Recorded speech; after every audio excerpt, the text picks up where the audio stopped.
ഇത്തരത്തിൽ അഴിഞ്ഞാടാനാണോ അമല വിവാഹമോചിതയായത്? താരം വന്നത് ഒരു പരസ്യചിത്രത്തിലൂടെയാണ്. വിപണിയിൽ താരം മുഖത്തു പുരട്ടിയ ക്രീമിനും തലയിൽ തേച്ച ഓയിലിനും വൻ ഡിമാൻഡായി. അതുപോലെ താരത്തിന് സിനിമയിലും ഡിമാൻഡ് വർദ്ധിച്ചു. എന്നാൽ ആ പക്വത താരം കാണിക്കാതെ ഒരു എടുത്തുചാട്ടത്തിലൂടെ വിവാഹം കഴിച്ചു. എൽ വിജയ് എന്ന സംവിധായകനെ.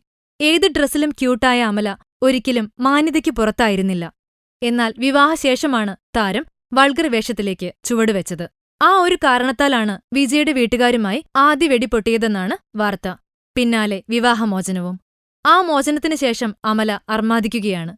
മലേഷ്യയിൽ പോയി അടിപൊളി ബർത്ത്ഡേ ആഘോഷം, മങ്കി പോയിന്റിൽ നിന്ന് വെള്ളത്തിലേക്കുള്ള ചാട്ടം, അതീവ ഗ്ലാമറസായി സ്വന്തം ഫോട്ടോ ഫോണിൽ പകർത്തി FBയിൽ പോസ്റ്റ് ചെയ്ത് സോഷ്യൽ മീഡിയയിൽ വൈറലാക്കുക. എന്താണ് അമലയ്ക്ക് പറ്റിയതെന്നറിയില്ല. ആരോടാണ് താരം വാശി തീർക്കുന്നതെന്നും അറിയില്ല. ശരണ്യ പൊന്വണ്ണനടക്കം തമിഴ് സിനിമയിലെ ഒത്തിരി പേർ അമലയെ ഉപദേശിച്ചെന്നാണ് വിവരം. ധനുഷിനൊപ്പം ഇറങ്ങാനിരിക്കുന്ന ചിത്രത്തിലും താരം ഓവർ ഗ്ലാമറായി തന്നെയാണ് പ്രത്യക്ഷപ്പെടുന്നത്. ഫിലിം കോട്ട്. കൂടുതൽ സിനിമാ വിശേഷങ്ങൾക്കായി ഈ ചാനൽ സബ്സ്ക്രൈബ് ചെയ്യൂ. Film coat.